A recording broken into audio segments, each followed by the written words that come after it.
की शादी होने वाली है। हाथ हटाओ। शादी से पहले लोग रिंग प्रेजेंट करते हैं। मैं तुम्हें एक स्वीट स्वीट किस प्रेजेंट करूंगा। कौन है? तेरी स्वीट किस से पहले मेरा हार्ड हिट कैसा लगा? बताता हूं। मुंह से नहीं, हाथ।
तुम्हारा नाम?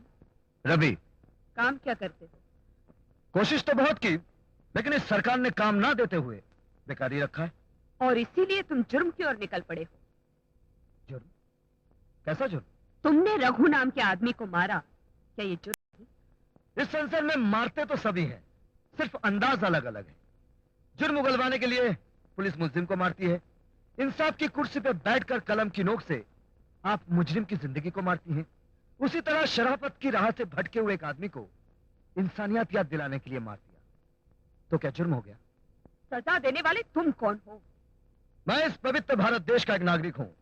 यहाँ का समाज नारी को मां और बहन के रूप में देखता है, और उसी समाज के गंदे जरासिम ने एक लड़की की इज्जत पर हाथ डाला, तो मुझे मजबूरन हाथ उठाना पड़ा। कुमारी पद्मा को अदालत में पेश किया जाए। कुमारी पद्मा, कुमारी पद्मा।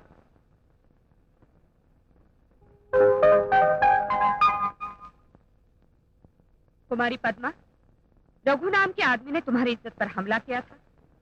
जी नहीं। साफ साफ बयान करो कि क्या वाकया पेश आया था। मैं और रघु एक दूसरे को अच्छी तरह जानते ही नहीं, बल्कि पुराने दोस्त हैं। मेरे और उनके पिताजी के बरसों से राजनीतिक संबंध हैं।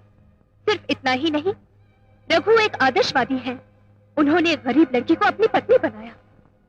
उस दिन इस रवि ने मुझे पकड़ा और जबरदस्ती किस करने की कोशिश की। ऐन वक्त पर रघु ने आकर मुझे बचा लिया,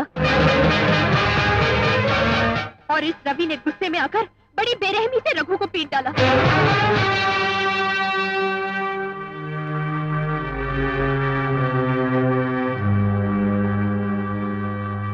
कुमारी पद्मा का बयान सुनने के बाद अदालत मुल्जिम रवि को मुजरिम ठहराती है और सेक्शन आईपीसी 351 के तहत 15 दिन की कैद या 2000 रुपए जुर्माना अदा करने का हुक्म देती है।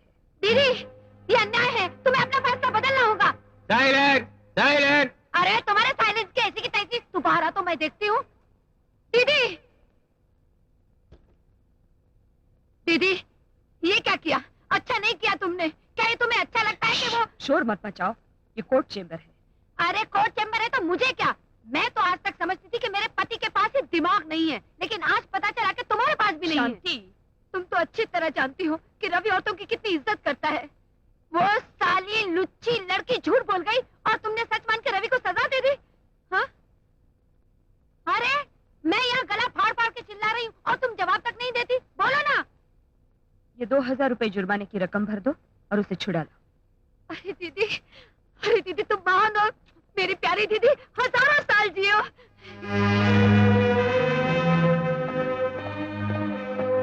ठहरो, अरे ठहरो, अरे ठहरो बोलती हूँ ना। तुमको तो बस मौका मिलना चाहिए कि लगाई हथकड़ी और लेके चल दिए जीप में। बड़े आए मेरे भाई को ले जाने वाले। ये देखो रुपए लेकर आई हूँ, जुर्माना भर के अपने भैया को यूँ छोड़ा के ले जाऊंगी। चल रहे नहीं दीदी, मुझे जाने दो, मैं जेल जाकर ही क्या? रहूंगा। रवि, हाँ दीदी, जब इंसाफ की कुर्सी पर बैठने वाले झूठ और सच को ना पहचानते हुए मुझे मुजरिम ठहरा सकते हैं, और इंसानियत के नाते जिनकी मदद करो वो भरी अदालत में झूठा इल्जाम लगाकर मुझे फंसा सकते हैं, तो मेरा भी फर्ज बनता है कि मैं जेल चला जाऊं। रवि, घर के खाने में जरा सा नमक कम पड़ जाए तो तू खाना नहीं खाता। जेल का खाना तू कैसे खाएगा रे? दीदी, आज जब इतना बड़ा धोखा खा लिया तो जेल का खाना क्या मुश्किल है, खा लूंगा। चलिए।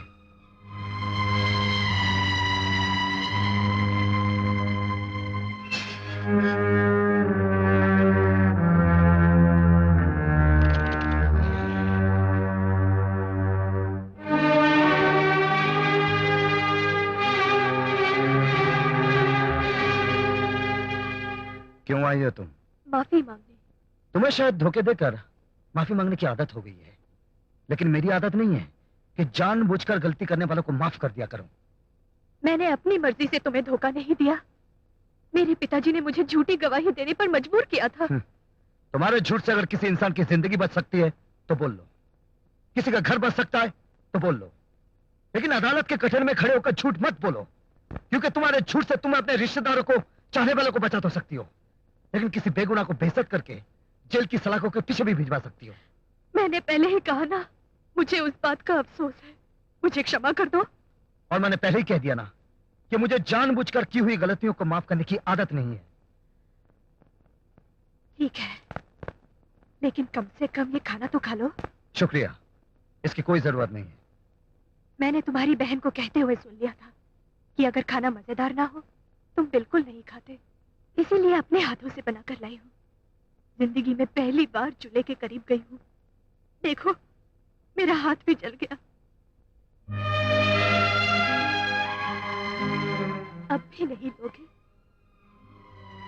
अच्छा, मैं जाती हूँ, लेकिन एक बात याद रखना, जब तक तुम जेल से रिहा नहीं हो जाते तब तक खाना तो एक तरफ, पानी की एक बूंद भी अपने गले से नहीं उतारूंगी। ठहरो।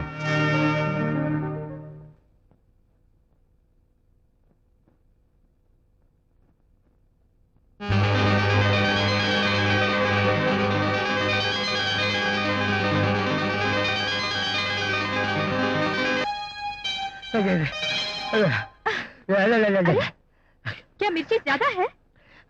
कोई बात नहीं, तुम खाना पकाने के लिए अपना हाथ जला सकती हो, तो क्या मैं खाना खाने के लिए अपना मुंह नहीं जला सकता? मजा आ गया, बहुत अच्छा। है? ले ले ले ले ले।